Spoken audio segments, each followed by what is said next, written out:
2011. Here is my book. It's got a brilliant review in the Oxford Times and a sarcastic review in the Spectator. And here is my mother in her medals and uniform when she'd already become an accomplished poisoner. And that is the beginning of my now long, long life. I am Julia, Maria, Cristina, Mildred Camoys Stonor. In the 80s, outside the house, Stonor Park, where I grew up, though you will see there's a thin line of blue rope because I've been forbidden to come inside the house. However, here is my bedroom on the left. On the right you could just see, no you can't see, there's a chapel on the right. Anyway, I'm outside the perimeter as I'm only allowed to go to church there without being injuncted. So then comes my American background. Here we have my lazy grandfather, Rafe, 5th Baron Camoys, who went off to America in 1911 and married this gentle, unassuming, very naive millionairess, Mildred Constance Sherman, whose mother, the fiery duster, Sophia Augusta Brown, came from a very august family, Newport, Rhode Island, and Providence, Rhode Island, where is the family university, Ivy League Brown University. So now far left is Sherman. They're on board a liner going to America. Then comes, in tragic circumstances, here's Mildred, and here's the last sister.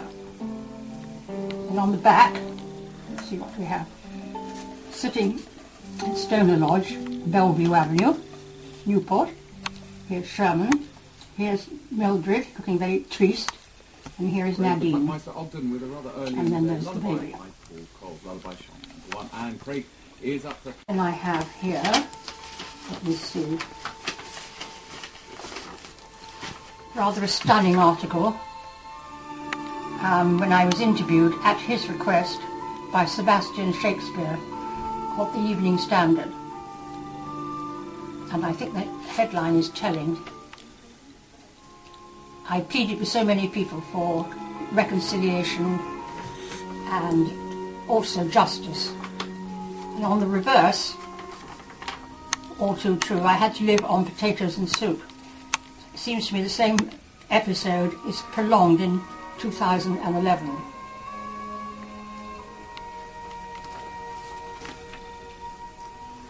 One of our neighbours, an old friend, John Mortimer, wrote this enchanting autobiography memoir in which he has a description of my mother, which again I'll show you for another episode, but note the title, Murderers and Other Friends. And I went to see him at the idea of our very close family friend Graham Greene to try and pour oil onto troubled waters. I did not succeed. This would have been in 1986-87, after my mother decided to sue Anne Sebber and Lord Weidenfeld about this remarkably excellent biography of Enid Bagnold. She and her husband were very close friends, Sir Robert Jones and Enid Bagnold, the playwright, very close friends of my mother during the 30s, and it was through them that she met Joachim von Ribbentrop, and I think I can show you a photograph, who became one of my mother's many boyfriends, lovers, but Ribbentrop had a stream of ladies, both here and in Hungary, He was an excellent dancer and a very handsome man. My mother was a brilliant dancer, being half Spanish. And this was part of the setup of the 30s, about what much is now being written and which comes into my first book, Sherman's Wife, and will come into my second book, slightly more sinister, Sherman's Daughter. And this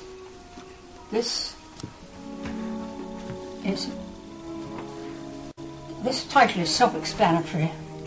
High Society in the Third Reich.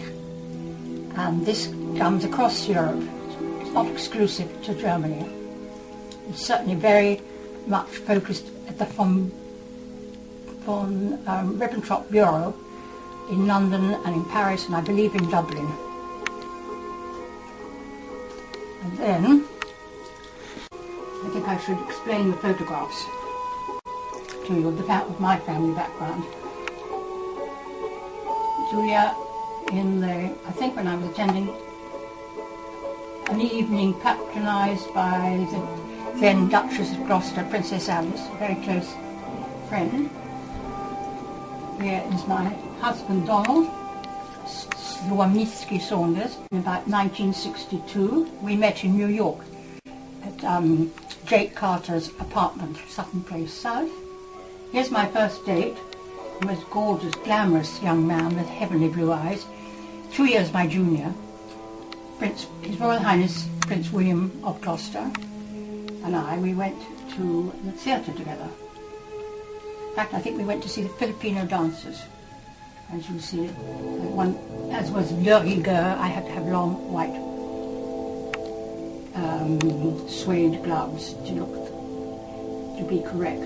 Here again is Prince William on his 21st birthday at St James's Palace. And then here we have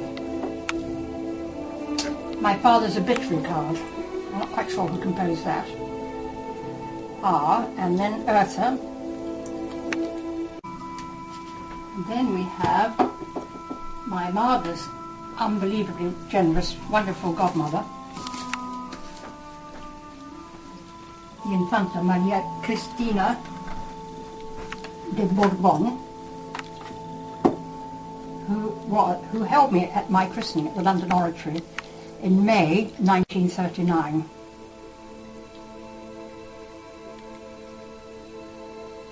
And it was she who rescued me from total disaster and was immensely generous and kind, loving, loyal, supportive. She was the widow of Enrico Cinsano Marrone, and I visited her often in Turin.